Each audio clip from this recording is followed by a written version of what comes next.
ಬೆಳ್ಳಂಬೆಳಗ್ಗೆ 3 ಅಂಗಡಿ ಹಾಗೂ 1 ಮನೆಯನ್ನ ದೋಚಿ ಸರಣಿ ಕಳ್ಳತನವೆಸಗಿ ಪರಾರಿಯಾಗಿದ್ದ ಘಟನೆ ಉತ್ತರ ಕನ್ನಡ ಭಟ್ಕಳದ ಮಾರಿಕಟ್ಟ ಬಳಿ ನಡೆದಿದೆ. ಬೆಳಗಿನ ಜಾವ 3:30ರ ವೇಳೆಗೆ ಮನೆಯೊಳಗೆ ನುಗ್ಗಿದ ದೃಶ್ಯಾವಳಿಗಳು ಇಲ್ಲಿ ಅಳವಡಿಸಿದ ಸಿಸಿ ಕ್ಯಾಮೆರಾದಲ್ಲಿ ಸೆರೆಯಾಗಿದೆ.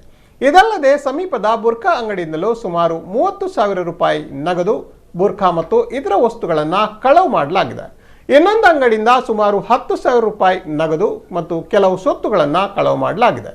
ಬಳಿಕ 3ನೇ ಅಂಗಡಿಯ ಬಾಗಿಲು ಮುರಿದು ಒಳನುಗ್ಗಿದ ಕಳ್ಳರಿಗೆ ಏನು ಅಲ್ಲಿ ಸಿಕ್ಕಿಲ್ಲ. ಹೀಗಾಗಿ ಅಂಗಡಿಗಳ ಬಳಿಯೇ ಬೀಗ ಹಾಕಿದ್ದ ಮನೆಗೆ ನುಗ್ಗಿ 10,000 ರೂಪಾಯಿ ನಗದು, 2 ಚಿನ್ನದ ಸರ, 3 ಉಂಗುರಗಳು ಸೇರಿದಂತೆ ಆಭರಣಗಳನ್ನು ಕದ್ದು ತೆರಳಿದ್ದಾರೆ. ಕಳವು ಕೃತ್ಯದ ವೇಳೆ ಸಿಸಿ ಕ್ಯಾಮೆರಾಗಳ ದಿಕ್ಕನ್ನ ಕಳ್ಳವು ಬದಲಾಯಿಸಿದ್ದರಾದರೂ ಕೆಲವು ಕ್ಯಾಮೆರಾಗಳಲ್ಲಿ ಕಳವು ಕೃತ್ಯ ಸೆರೆಯಾಗಿದೆ.